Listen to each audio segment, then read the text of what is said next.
This is the Spirit and Wellness Show. News and information from a higher perspective. With your host, Harry Wilkinson. Yes, hello and welcome to the Spirit and Wellness Show. This is your host, Harry Wilkinson.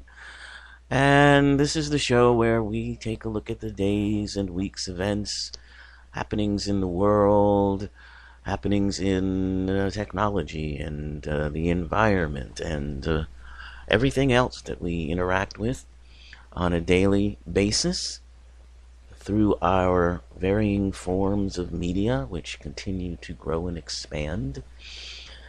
And we take a step back and we look at it from a higher perspective.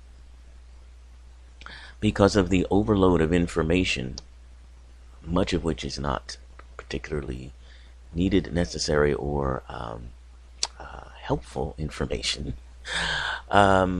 this overload of information can really cause stress. And it can cause all kinds of reactions, from just a general ennui to nervousness to unsettled, feelings. This overlaid on top of or underneath of whatever is going on in your everyday personal life that might be challenging. These things can often really affect us in ways that can be harmful. We talk on the show, or we have talked on this show quite a bit about the stress response, the fight or flight response that we often trigger without even understanding or knowing that we've done it. And in doing so, it cuts down things like our immune system, our ability to come back from illnesses, so on and so forth. And so we counter that with the relaxation response, and we do that through things like meditation, but more importantly, viewing things differently, changing how we interpret the world around us. So, in my viewpoint, the viewpoint of this show is that we are creating the everyday mundane world around us through our incredible ability that we in large ways don't even really understand. The idea being that we exist at a much higher level than just our bodies, that we exist as metaphysical beings, if you will, and that in doing so we are more powerful than we understand. And so, in an interesting way, because we are, this connected one divine mind, we create scenarios in which we can experience things that we don't or wouldn't experience at the highest level of our beings, because we are more powerful than any of the things we could possibly create. So we create scenarios and we put ourselves in them with certain, flaws or limitations. See, because we are not limited beings at all, but in order to play certain games, in order to experience certain things, you need to create a situation, or sometimes an avatar, or a way.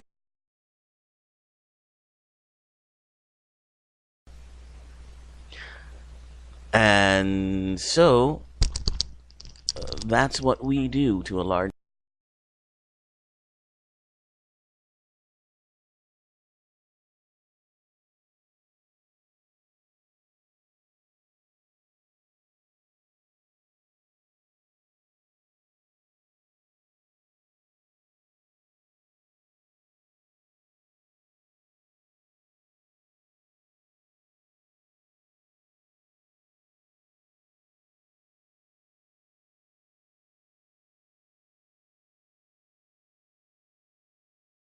and joy around by looking at them differently, by looking at them as what we have created. We empower ourselves. We are less likely to have our buttons pushed. We are less likely to have stress responses. And we are more likely to deal with things in a healthier way. And so that's what I do a lot of times on this show, is we talk about some of the current events going on and we put them in perspective and look at them from in many ways a spiritual point of view. What does it mean to us spiritually, and why are we creating it at this point in time? Those kinds of questions. So the past couple of shows, and this is our last one for 2017, a year that has been quite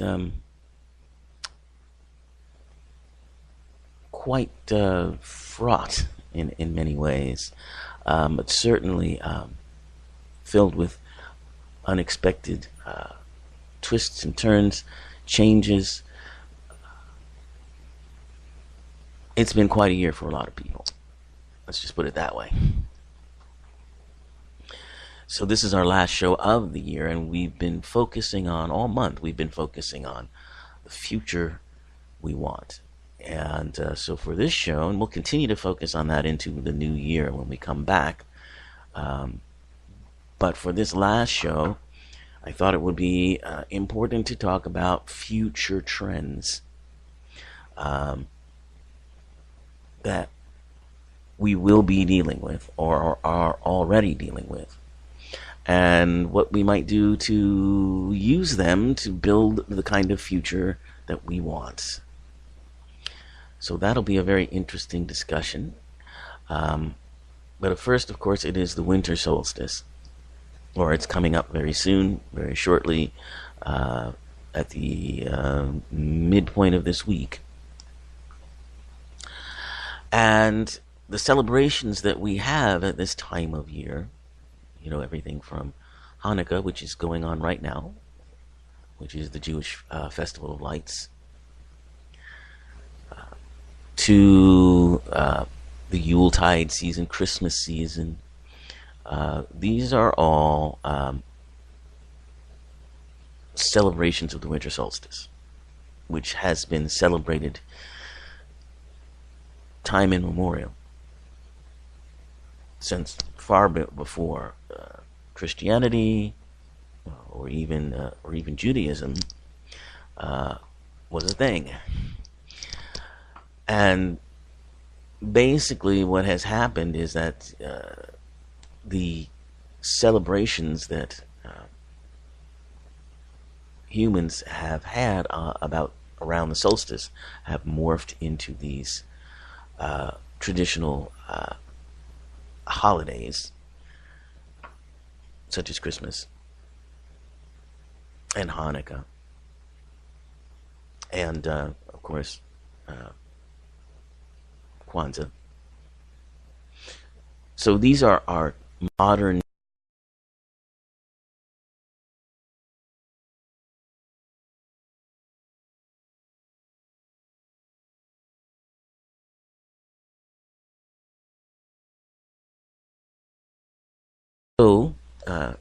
Christmas comes from a wide variety of solstice celebrations. Perhaps most of the traditional things that we associate with Christmas, at least from a non-religious viewpoint, are connected to or come from what was known as Yule or Yuletide, which was a Germanic celebration. Some have connected it to the pagan Norse gods, such as Odin. And it, of course, underwent a transformation as Christianity began to rise and became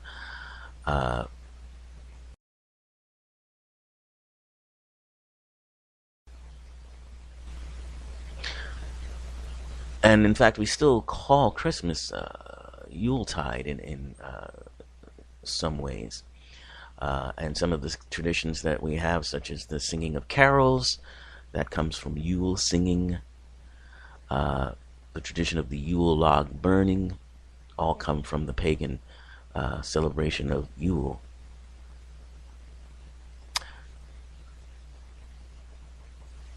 Now, the Christmas tree also comes from this celebration. The idea of decorating a tree.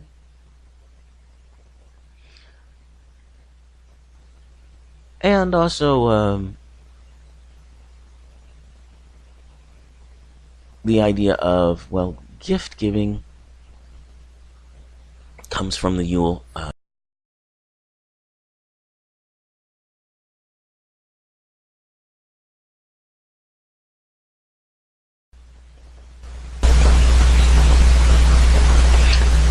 Another ancient sort of celebration of the solstice, which is Roman in origin, is Saturnalia.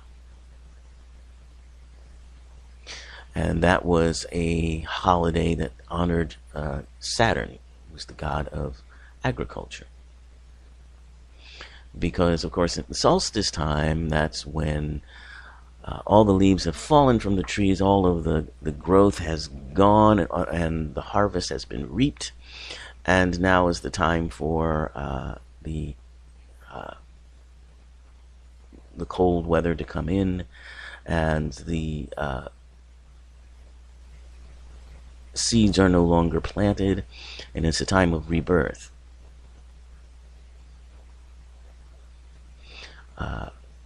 Some of the Romans celebrated the birthday of a god known as Mithra, an unconquerable sun god, who was rebirthed at every time at that year, at that time of year. And that became connected with the story of Jesus. And Jesus actually is a version of, I guess, the modern version of the sun god, the god that that dies and is reborn. I mean, winter is that kind of celebration of the rebirth of new growth, because what has been cleared out, what has grown is gone, and now is the time to get ready for new growth to happen. And so that's something that we can think about when we're thinking about the future we want to build. And how this time of year signifies something special. It signifies new beginnings in many ways. The celebration of the Christ Spirit. The story of Jesus being born is really the story of our hope being reborn. And so with that in mind, thinking about how we can build our future and the future we might be able to build is something that can be quite inspiring. And I do know it's hard. It certainly is hard for me.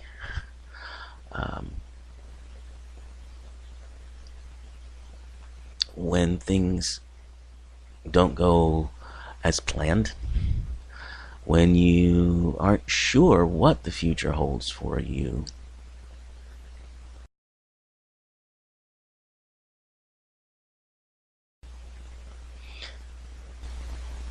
And it's hard to know